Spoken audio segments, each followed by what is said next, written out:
Shalom and welcome to Jerusalem Studio. The renewed fighting between Armenia and Azerbaijan over the disputed district of Nagorno-Karabakh put Israel in an uneasy position between the two. Israel has long had an emotional attachment to the Armenian people, whose plight under Ottoman rule during the First World War preceded the Jewish people's Holocaust in Europe during the Second War. But rationally, rather than emotionally, Azerbaijan is more than an asset to Israel because of its border with Iran and the defense items it buys from Israeli industry. The difference between Armenia and Azerbaijan from an Israeli economic viewpoint is between millions and billions. How do Yerevan and Jerusalem manage their relationship under these circumstances? To discuss this topic, we're joined from Jerusalem, Israel, by Dr. Eytan Lerman, who is the Vice President of the Jerusalem Institute for Strategy and Security and a lecturer at Shalem College. Welcome. Thank you. Also joining us from Central Israel is Dr. Eytan Cohen Yanarocak, who is a research fellow at the Moshe Dayan Center and as well at the Jerusalem Institute for Strategy and Security at Tel Aviv University. Welcome. Thank you. And with me here in the studio is our TV7 analyst, Mr. Amir Oren. And let's dive immediately into today's topic. Give us a broader understanding on the relations specifically between Armenia and Israel. Well, you know, what comes to mind is an old saying about Mexico. So far from God, so close to the United States. Armenia's misfortune is that it is too close to both Turkey and Azerbaijan. For many years, Israel has been morally on the defensive when asked, why do you monopolize your own experience with the Holocaust that Jews suffered in Europe in the 1940s, and you belittle or ignore what happened to the Armenians some 25 years earlier. And Israel had to apologize and whisper that strategic interests take precedence and it doesn't want to anger the Turks. It only changed when Turkey stopped being an Israeli ally. And I'd like to share with you an anecdote. Some 10 years ago, right after Erdogan attacked Paris at Davos, and right after the Marmara incident, there was a seminar in which the Israeli Defense Forces hosted officers from other countries. And the issue of Turkey came up, and the Major General commanding the Israeli land forces at the time made a very negative remark about Turkey because of the Armenian massacre. And it was very controversial. People were not used at the time for that to be so upfront. Of course, now, after having been subjected to Erdogan's ire for more than 10 years, it is acceptable. But nevertheless, now that Turkey is somewhat out of the picture, Azerbaijan is Israel's ally. At least it is enabling Israel to prepare whatever it needs vis-a-vis Iran. And as you mentioned, it's a very important customer for the Israeli defense industry. So as for your question, how do Yerevan and Jerusalem conduct their business? They hardly do. The ambassadors to both capitals stay in their own capitals. And when the Armenian ambassador did get here not so long ago, he was recalled for consultations, of course, as they say in diplomatese, right after the Nagorno-Karabakh confrontation restarted, because Israel, of course, has been selling those weapon systems which are hurting Armenians. I think it's also important to note that we did invite a representative from Armenia, from parliament there, who was initially supposed to be part of today's panel, but unfortunately he backed out in the last moment. But I'd like to refer my question to you, Dr. Lerman. When we're talking about the situation between Armenia and Azerbaijan, is it safe to say that Israel and Armenia need to separate between the fact that Israel wants to have friendly relations with Yerevan, but all the while it cannot be heavily invested in countries which are heavily reliant on the Islamic Republic of Iran. Well, this has been the tragic aspect of the situation from the 90s onwards, because when the conflict erupted, the Armenians, for a combination of strategic reasons and the calculations of interest, made themselves practical allies of Iran, or allowed themselves to rely upon the support of the Iranian state. So the urge or the instinct of Israelis to be supportive of a people that has been, as you said, fellow sufferers of other people's genocidal intent was sadly modified by the fact that the Armenians, for reasons of their own, of their situation, have made themselves the practical allies, or at least put themselves in alignment with a political entity, a nation that whose leadership, I want to be very precise, not the Iranian people, not the Persians as such, but the Ayatollah's regime is seeking our elimination, makes light of the Holocaust while preparing another one, speaks openly about the need to obliterate Israel off the face of the earth. So that has been an element, of course, in our relationship, and nevertheless we've tried to make it to keep it as friendly as possible.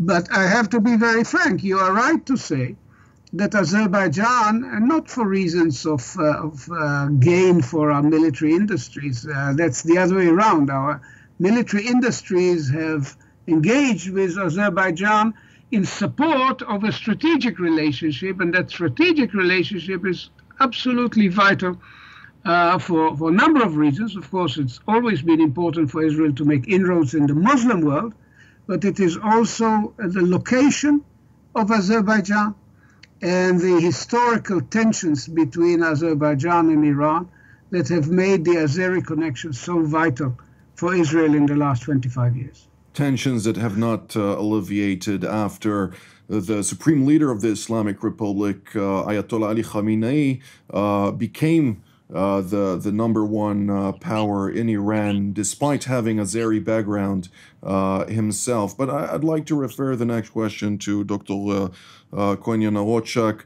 The fact that Armenia is so heavily reliant on the Islamic Republic of Iran is not from its own choosing. On its western border, it has Turkey, which, for obvious reasons, does not have relations with Armenia, to say the least, at this stage of fighting, when Turkey is the number one supporter of Azerbaijan in the battle for Nagorno-Karabakh.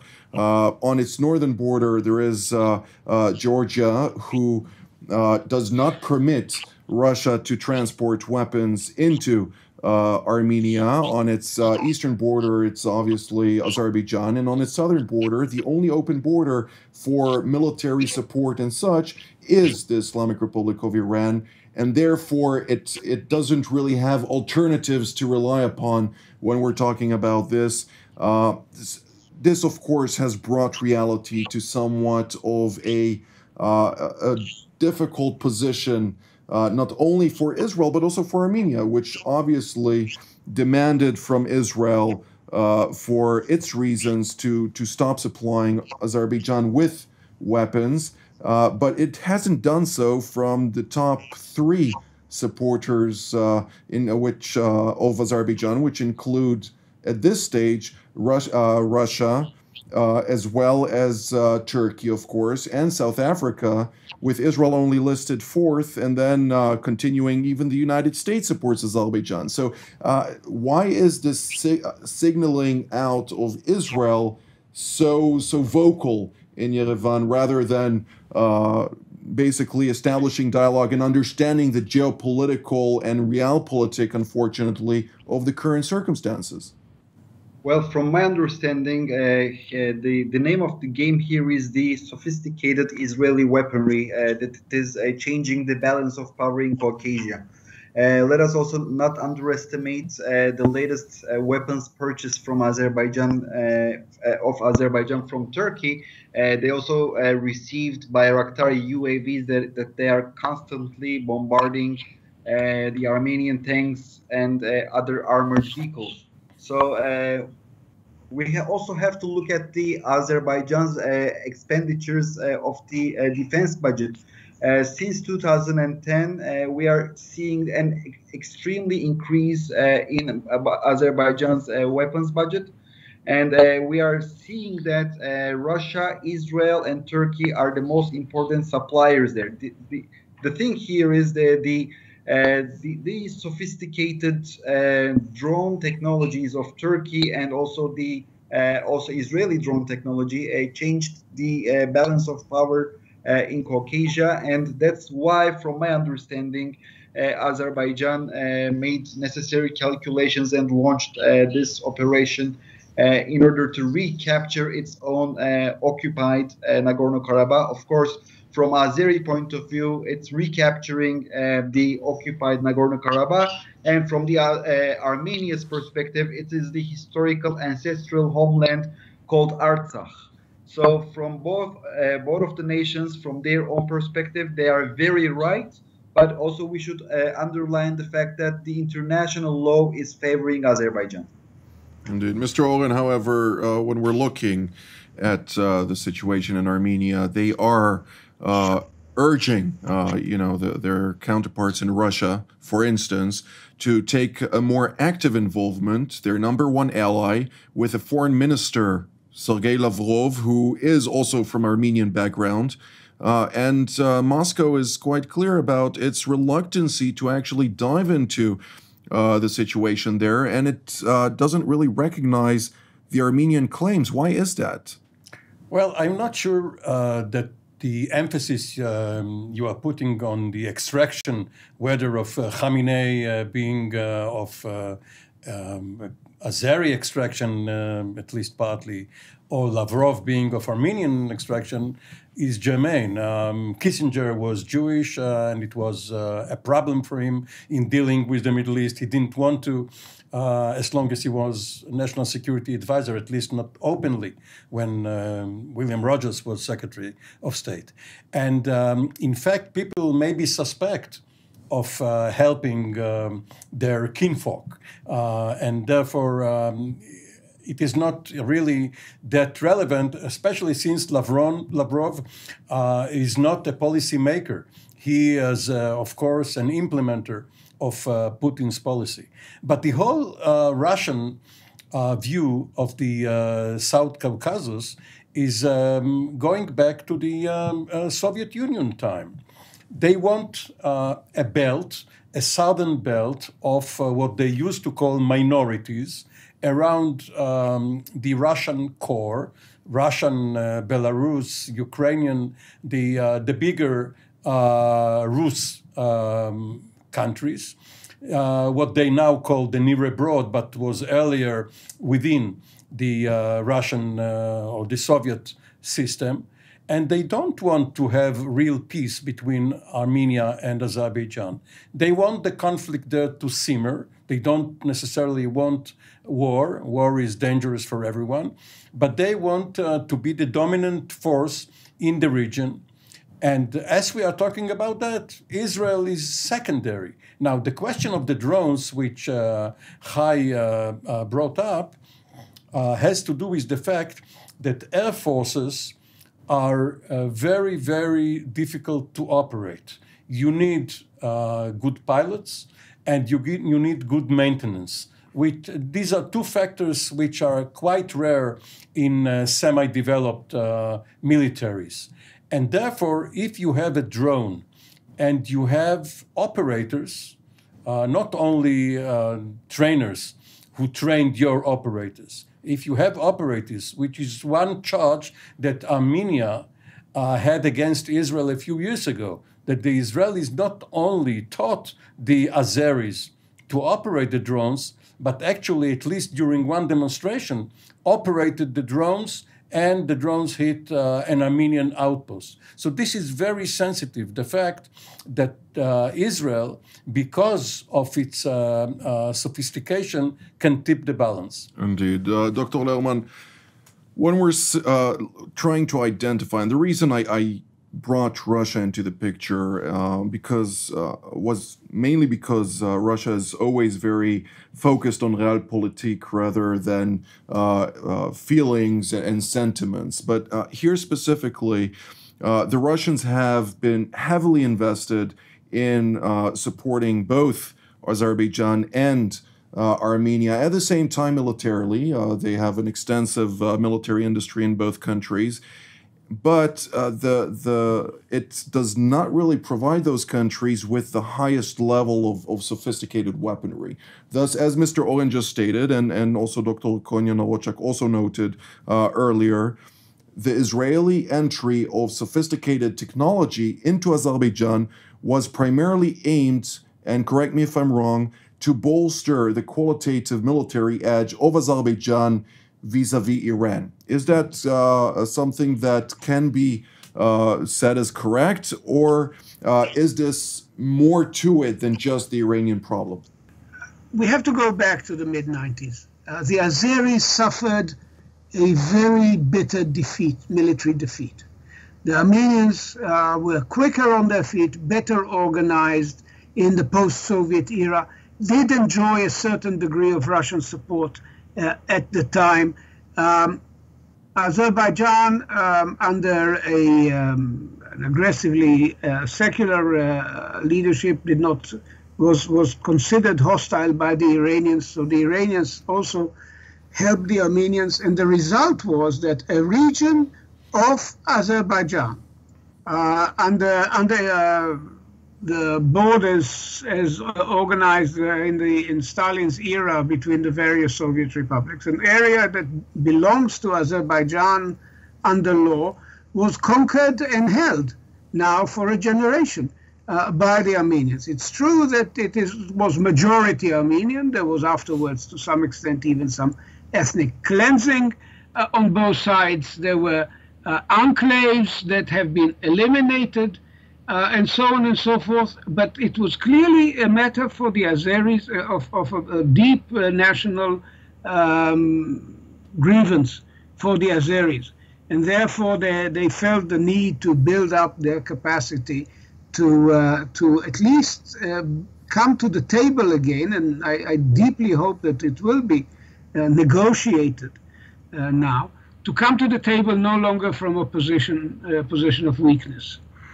And therefore, they turned to everyone who was willing to help them. And we were willing to help them because we needed to give them an incentive, a reason to take the immense risks involved in acting in a manner which the Iranian state, an aggressive country with a history of subversion of all its neighbors, would look upon as a very negative, in a very negative light. So we needed to be quite open and generous with the Azeri leadership. That is essentially the equation that led us to the present situation. So clearly, it is very much in Israel's interest and in Russia's interest to bring this fighting under control, to bring it as early as possible to the fighting to a halt, and from there to proceed to the negotiating table. Indeed, of course, keeping Iran in check is also a Russian interest. I would like to bring Turkey into the picture. Dr. Cohen Yanarocak, Turkey has been the biggest supplier of weaponry to Azerbaijan, has been supporting it also on the ground with members of Tahrir al-Sham and the Syrian armed forces and whatnot have been transferred, some of them extracted from Libya, brought back to Syria, and then moved to Azerbaijan. Turkish President Recep Tayyip Erdogan has been very vocal about portraying himself as the world leader for the Muslim people, or the big protector of the Muslim communities worldwide against Christianity and has been very openly saying so. Of course, symbolism was a very big part of it, but also militarily speaking. To what degree can the current battle between Azerbaijan and Armenia be seen as a battle between Christianity and Islam in the Southern Caucasus, something that Turkey may have interests to exacerbate in order to portray itself even more so as the protector of Islam? Well, the Turkish leadership seeks to portray this, as you mentioned, as a struggle between Christianity and Islam. But from my perspective, it is not. And the most important evidence for that, of course, Iran's unconditional support to Armenia. And let us not forget the Iranians are Shiites, and also Azerbaijans are Shiites. So instead of supporting Azeris, the Iranians are opening their borders for the Russian planes so that these Russian planes can enter into the Armenian territory via Iran, and they can provide the Christian Armenia ammunition. So what we are seeing here, basically, Iran is foiling this whole theory of the war between religions. And also we should not forget about that the state of Israel as a provider of the arms to Azerbaijan, as the Jewish state, maybe we don't have an official statement regarding supporting Azerbaijan, but at the end of the day, we are providing arms to the Azeris. So also the Jewish state is on the side of the Muslim state. So another Muslim state is on the side of the Christian state. So from my understanding, we cannot speak about a war between religions. And if you allow me, Jonathan, I would like to add here a point. Since we are witnessing that the ceasefires are broken each time, every week we are witnessing that. From my understanding, this is sort of a tactic that the Azeri side is adopting, since when they are going back to the negotiating table, they would like to become stronger. It means that they want Turkey at the negotiating table, unless they are trying to seize the opportunity, and they would like to achieve something very concrete in hand, even if the negotiations will be resumed. Now the Azeri leadership can go to their people and they can say, now we are not only speaking with Russians and Armenians, our Turkish brothers are here with us in order to protect our interests.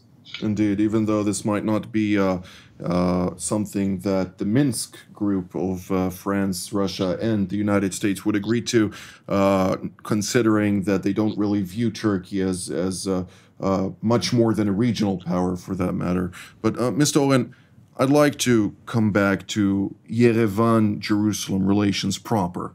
What can be done in order to bolster the position of Armenia, considering the fact that Israel does have interests in maintaining close relations with Armenia? We feel for the people there, we understand their pain, and that ultimately there is a lot of history between the two nations. Well, it's a zero-sum game. If Azerbaijan takes over or retrieves Nagorno-Karabakh, Armenia loses.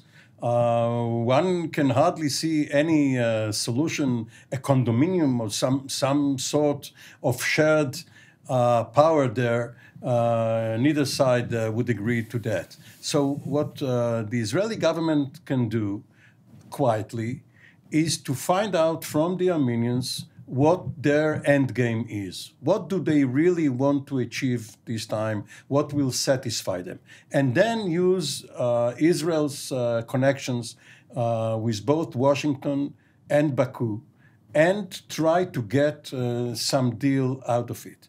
And everyone, except perhaps for the Armenians and the Azeris, everyone else has an interest in keeping the fighting as slow as possible and ending it as soon as possible. And that is because several oil pipelines are quite close to the area. They are not in the area of the fighting itself. But if fighting spreads out a bit to the north, there can be a danger there. And no one wants to have oil pipelines endangered because it would be a very bad precedent. Other movements, other countries could find it useful to try and cut the movement of oil in this intricate web of pipelines going from Asia through Turkey mostly to Europe and also to Israel. And this would, of course, bring the wrath of powers that I think the Southern Caucasus don't really know how to deal with. But I'd like to touch base, Dr. Lerman, as we have less than a minute for you to respond. To what degree is there a place for increased dialogue, like Mr. Oren just mentioned? Do you see a certain initiative being formed in the near future?